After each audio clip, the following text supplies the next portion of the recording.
Bonjour!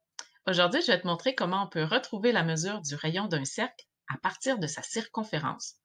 Pour y arriver, je vais faire un parallèle avec un concept qu'on a déjà vu ensemble, soit de trouver une mesure manquante dans une figure à partir de l'aire. Donc, j'ai un exemple ici, j'ai un triangle qui a une aire de 135 cm² et je sais que sa base mesure 18 cm. On cherche ici la hauteur. Donc, pour y arriver, tu te souviens, on devait simplement utiliser la formule d'aire de notre figure, donc ici de mon triangle, base fois hauteur divisé par 2. Et dans la formule, je vais remplacer toutes les mesures que je connais.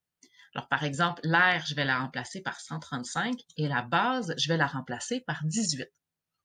Maintenant, je vais utiliser les opérations inverses, ce qu'on faisait en algèbre, pour pouvoir isoler la mesure manquante.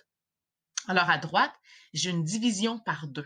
Pour l'éliminer, je vais faire l'opération inverse. Donc, je vais multiplier par 2 le côté droit de mon égalité. Il faut que j'aille faire la même chose à gauche pour conserver mon équilibre. Donc, fois 2 de chaque côté. Alors, à gauche, j'obtiens 270. Et à droite, la division par 2, elle a disparu. Maintenant, j'ai une multiplication par 18. Alors, pour l'éliminer, je vais faire l'inverse. Diviser par 18 à droite. Alors, je vais faire la même chose à gauche, divisé par 18.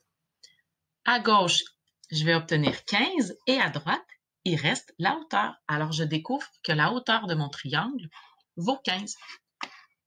Alors, on va utiliser le même raisonnement pour retrouver la mesure du rayon de notre cercle à partir de sa circonférence. Alors, on doit simplement aller chercher la formule de la circonférence d'un cercle, 2 fois pi fois le rayon. Dans ma formule, je vais remplacer la circonférence par 194,7787.